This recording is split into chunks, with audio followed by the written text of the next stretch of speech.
I mean, I don't even know where to start, man. This is cool. What a day.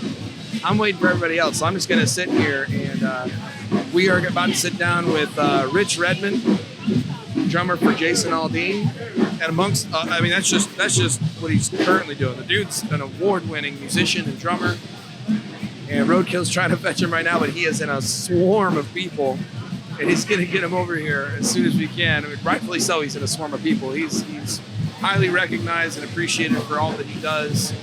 I'm going to mute some of these real quick, and I'll be able to talk.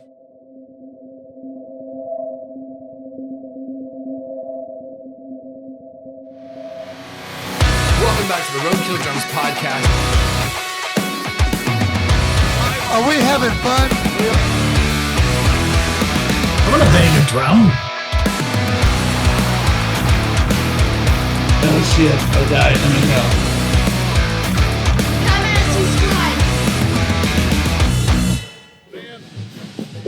All right. Is this going out live? No, it's not live. We're just recording it. Nice. Just scoot over just a hair. Oh, wow. You have your Spider-Man ears right here? You got it. Let's turn on your microphone, brother. There you go. You're on now. Now we're Yeah. close and personal. All right. All right. We are joined by Mr. Rich Redmond. Welcome to the show, brother. What's up, guys? This is fantastic. This is man. my son August hanging out with us today. August, what's up? I'm a My July name is baby. Laurel. We've got Mark, Roadkill Custom Drums on this side. Welcome to the Roadkill Drums podcast. Rich, I'm glad you're able to spare a few minutes away from your busy booth to come say hi to us and chat. We're 3 feet away, man. This is great. I know, you're our neighbor. We freaking love it. We were so excited when we saw you come hang out today.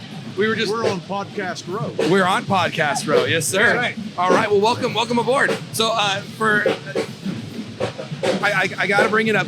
You're the drummer for Mr. Jason Aldean, correct? Yes, for 26 years. 26 years. Dude, that's awesome, man. I'm a little starstruck, I'll be honest with you. Oh, man. So, he's only 3. He doesn't know that you're his idol yet. You don't know our music yet, but hey, that's all right. I tell all my students that celebrities, they have to poop and pay taxes. So, you know. Oh yeah, no. I'm not trying to say like you're like this inhuman thing, but I'm in awe. I'm impressed, and I appreciate the hard work and the accomplishments you've made so far. You're badass, dude. We love having you here. Thanks for having me. But so let's dive into it. What got you started in music and in drums? Oh man, you know it's an age-old story, but you know, like the drums found me. A lot of guys say that. It was just a thing, man. I was hitting everything in sight. 1976. I was 6 years old. You know, I've been playing drums here. Let me try to do the math here. I've been playing drums for 49 years. Damn. Oh, all right. Oh my God. Man, my whole life. I know, but I mean, I just loved it, and I was lucky that I had supportive parents, and they're like, "Hey, kid, you know, let's get you lessons. Let's get you a little Blue Sparkle snare drum." And so it's been a great journey. Yeah. This guy's been doing some lessons too. Yeah, you taking lessons? Yeah, he's 3, but he can do a paradiddle. He's been practicing the whole Right, trip. left, right, left, right, left. He likes the buttons. Yeah, man. I can easily fix that with this little button right there. I love that. Oh, but then you cut me off too. I know. Press that button. We're not going to push buttons right now. Hey, we're talking about drums. Yeah, you want to talk? This guy is a very, very good drummer. He's award-winning, super cool stuff. You have no idea you're sitting next to one of your future idols, buddy. I'm going to be learning from you, buddy. Hey, so are you a Leo? You're an August baby. Well, his name is August. He's born in September, September 25th. Okay, nice. Okay, he's 3 years old. He'll be 4 in a couple months here. But yeah, there he is. There's Keo. Keo always puts together the best parties. There's a hang tonight.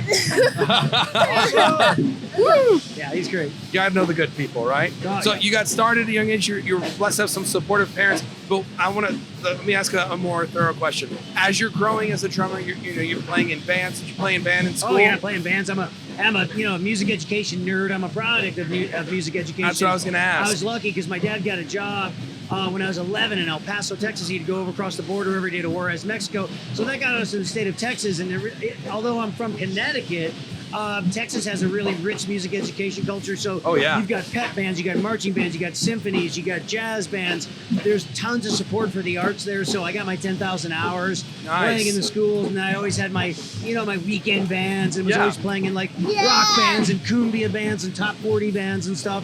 Well, I think Texas often gets overlooked for music because it's got so many accolades in Texas, right? Like, I mean, you got the South by Southwest Festival there, which is a great insight into the music festival there too. But you're also not getting about the symphonies and the orchestras. there's a big opera culture there, which surprised me. Yeah, but the Dallas Opera is fantastic. I mean, I Yeah. went to the University of North Texas. I got my master's degree there, and that was the first university in the world that had offered a degree in jazz. Oh, really? And so they have this world famous 1 O'Clock Lab band, and it was just basically it was a collegiate band, but it's really a professional band. Okay. And Greg Bissonette played in the band. I Yeah. played in the band. Ray Brinker played in the band. Steve Houghton. So a lot of drummers that have gone on to do some great things in the music business were in that band. Well, you kind of see that across multiple industries. You'll find that when you find someone who's like super successful, you'll find that they kind of grew up or found their feet in a circle of people that have also found their way to great success. Yeah. And it kind of pools together. In every industry, you'll find different little pockets and pools of people that knew each other before they were all successful, and they all help each other lift each other up. Yeah, And it's birds really of a cool feather thing. flock together, right? Yeah. So, I mean, we're just kind of lifting each other up. We're all in this game together, and I wish more people would realize that it's really, Yeah. I mean, yeah, you got to have a website, you got to have a resume. It's nice to have a business card, but really it's about people, Yeah. people championing you. You know, people want to work with people they know, they like, and they trust, and I just try to keep that in mind. Well, it kind of goes with the phrase of, you hear the phrase, it's all about who you know. And a lot of people take that as a discouragement, as I don't know the owner of Columbia Records or whatever. And they get discouraged because they think that they have to find a way to be friends with those people. And it's like, no, that's not what that phrase means. Yeah. All about who you know is all about making sure that you are associating yourself with people that are like-minded and have the ambition and drive to push for it. Yeah. And you will work together as a team and build each other up. Absolutely. And I think that's a better way to put it, if I'm not mistaken. Yeah, life is a team sport. So for the fans out there, I want to ask a couple of very simple questions, especially playing with Jason. Yeah. So do you have a song that's your favorite to play with, and what's the song that's the most challenging? Which one that pushes you and drives you? Let me see. There's a song called "When She Says Baby," which is kind of like jun jun jun, jun, just like strong right hand driving eighth notes. Very much in the spirit of like an AC/DC down the middle kind of thing. Super driving. I love that. And usually we will start the show or end the show every year with Hick Town. And Okay. it's our fastest song, and it's our most intense song, Yeah. and it's the song that put us on the map. So if you come see us on tour this year on the Full Throttle Tour, it's how we start the show. There you So go. it's good, I got to be full of all energy to start the show, but then the box is checked. I got it out of the way. Yeah. You know what I mean? But then we also end the show with My Kind of Party, She's Country. So who am I kidding? It's full energy the whole time. That's all. Yeah, I've seen some of Jason's clips and how he performs, and the dude is full of energy. And I gotta imagine for some of those lengths of shows, you gotta be going, all right, we're getting there. Last night was in St. Louis, Missouri, and it was like last night was St. Louis misery. It was like 100 degrees and like full humidity. Ooh, yeah. And right towards the end of the show, I was seeing spots. I was getting dizzy, so I got in the talkback mic and I was like, "Please give me a Gatorade." They came out of the Gatorade. I guzzled that thing, and then I just was able to finish the last 4 sons. That's awesome, man. All right, so one other short question I want to ask you. For some of the up-and-coming drummers that we work with down in Florida, for up-and-coming musicians, do you have any words of wisdom or words of advice, things that you learned along the way that may have surprised you and helped you in a big way along the way? Sure, man. It's an expectation that you are great at what you do. I mean, Yeah. that is an expectation. As a musician, you have to be able to play your instrument, be as versatile as possible, as solid as possible, but then it's all those soft skills in life, being a person of character and integrity, showing up, doing what you say you're going to do, being over-prepared for every situation, being able to take direction from people without being offended, and just, having a firm handshake and just being a professional. Everyone thinks that, musicians are, we sleep till noon, and then someone. It's like I'm my own publicist, my own personal trainer, my own manager, and I'm running a business. I'm running a small business. Yeah, I was going to hit that next because you're right next door to us, and I'm looking over there. You've got books, you've got everything going on, and you do a podcast. Well, I mean, So they it's talk like- about how music is a business and you have to build your brand. And if you want to be your brand, you need to make sure you build it and treat it like a business. Yeah. Like your name, you got to make sure you understand that your name's no longer your name. It's now your business and your brand and your logo and what people recognize. And if you're going to do that, go for it. Don't hold back. Don't get sheepish. Don't get shy. But also watch the ego too. Right, August Right? knows, and he agrees. Well, I tell you, back in the golden age of the music business, I call it the velvet rope era. There you go. That's a good It was name. very easy just to be either your studio drummer, or you would play in a band, or you would be a sideman, or you would teach full time. And now, the music business is affected in a negative way with file sharing. So now we have to do everything. So Yeah. I tour, I teach, I record, I create products. I do it all. Yeah. You kind of have to. And it's a go kind of mentality for Yeah. sure. Well, so is there anything you can share with us that's coming up that maybe a new project or something that we can tease out to the Yeah, audience? man. Nothing specific, but if Yeah, everybody just yeah, wants to go to richredmond.com, richredmond.com, it's REDMOND.com. It's the hub for all things. So I speak and I do MC work for Fortune 100 companies. Nice. So I just was the MC for 3 days for the New York Stock Exchange. They Okay. had the Securities Commission came to Nashville and I was the host and I love doing that. And then Got any insider tips? Oh no, no insider trading tips. Yeah. Me and Martha Stewart. But no, I like doing that, and then I'm working on my 4th book, and then if you're interested in maybe coming to my drum clinics, like for example, tomorrow night in Nashville, 6 o'clock, I'm doing a clinic at the Drum Supply. Okay. 3 tickets left. Come out 6 p.m.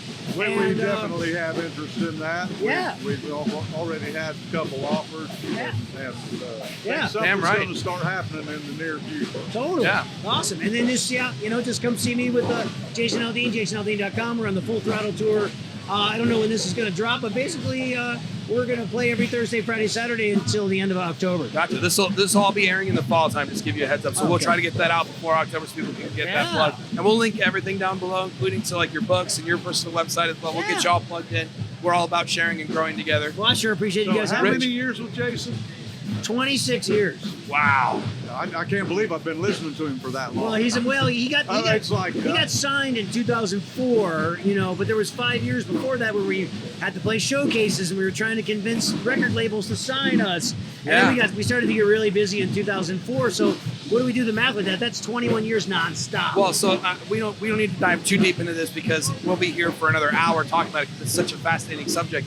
You're talking about convincing record labels to sign you. It's crazy to see how much the industry has changed because it used to be you would just go play shows and there'd be a scout somewhere out there and you'd hope that you impress them and they would offer you. And now it's flipped the other way around. And now you've got to convince them to want to sign you. Yeah. And you've got to go to them. They're not. The industry's changing completely, and that goes in hand with the technology, the access to it, the education, like we were talking TikTok, before. Instagram, and YouTube are the new A&R departments. That's a quote right there. Yeah. I might use that as the title for this episode. Well, Rich, thank you so much for taking the time to sit Thanks down for with us. having me. It was an honor to sit down with you. Pleasure. Thanks Before so you much, head out, we guys. want you to sign this drum head we have here. Everybody that's been on the show, we're having them sign it. Augie's going to give fist bumps. Fist bump. Yeah, Say- and everybody Thanks check for- out richredmond.com. Yes, sir. Buy Thank you. his books. Welcome to They Roadkill I've been Podcast. thumbing through them. So I appreciate it. Thank All you, right, guys. Thank you. And that's Great going to do it for us. August, you have anything you want to add? Right here in the microphone, buddy. Hey, the next Ryan Seacrest. Yeah, right? Say good night, everyone.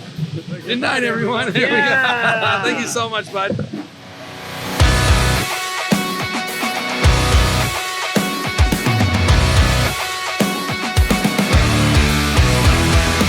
I'm gonna bang a drum.